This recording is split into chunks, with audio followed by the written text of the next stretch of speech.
Республикасының Конституциясына сәйкес, 2 бөлім 37 бап Қазақстан Республикасының азаматтары мәдени және тарихи мұралардың сақталуына қамқорлық жасап, тарих пен мәдениет ескерткіштерін қорғауға міндетті.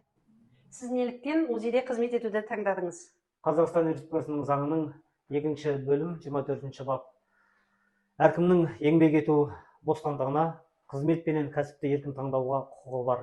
Еріксіз жұмысқа тек соттың үкімі бойынша не төтенше жағдайда, немесе соғыс жағдайында ғана жол беріледі.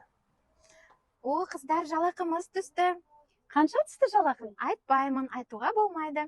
Қазақстан Республикасының Конституциясына сәйкес 2 бөлім 18 бап әркім өзінің жеке салымдары мен жинаған қаражатының, жазған хаттарының, телефон арқылы сөйлескен сөздерінің, почта, телеграф және басқа да жолдармен алынған хабарламаларының құпиялылығы сақталуына құқылы. Бұл құқықты шектеуге заңда тікелей белгіленген реттер мен тәртіп арқылы ғана жол беріледі.